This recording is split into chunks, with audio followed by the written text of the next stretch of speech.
Hi team, this is your Monday for 4th grade. It's lesson 9, rounding. It's our second day of rounding. We're moving to the 100,000s place. A lot of stuff up here that's pretty great, but the skill is when I'm rounding, I'm identifying the multiple that the number is closest to. That's it. When we round, we identify the, you could say value or rounded value that a number is closest to. I'm going to use the word multiple today. It's a multiple of 10 is really the crux of this, but we can use 10, 100, and 1,000. The numbers closest to evidence of mastery. I can identify the place value I'm rounding in, or sorry, I'm asking myself questions. Can I identify the place value I'm rounding? Can they identify the two multiples in that place value? And I'm going to build this out with you a little bit right now. Can they identify closest multiple? And that equals rounding, actually.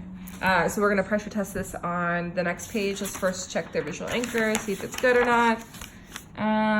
Too much words, too many words. It's improper English. What? I don't like this. There's no like annotation that actually shows any thinking on this. What would make this so much stronger is if you got rid of this part at the bottom and you actually built in, put this in a box, and below break it down where it's identify the place value, 2, 3, and using these skills from what we're actually going after. This is too much. There's too many words. This is fine, but like also let's talk about how procedural those are. It's way too procedural. Okay, let's pressure test this. As always, if you want to be an exemplary teacher and really understand your stuff, go after the big problem, really represent it,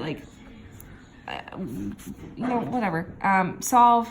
This is where we get this vertical number line. So I know that I'm going after 14,928, and we're rounding in the nearest 10,000s. So ones, tens, hundreds, thousands, 10,000s. I'm going to underline this place value. And for me, I'm going to identify the two place values closest.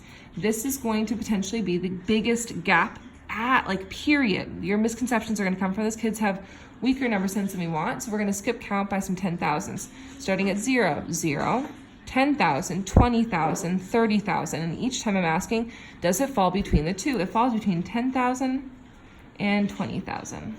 Nice.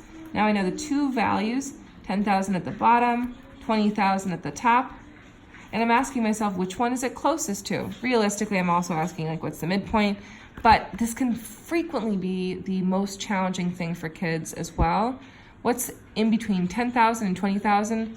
15,000, and it falls right below that, so it rounds down because it's just closer. That's it. Rounding is just getting close to a value.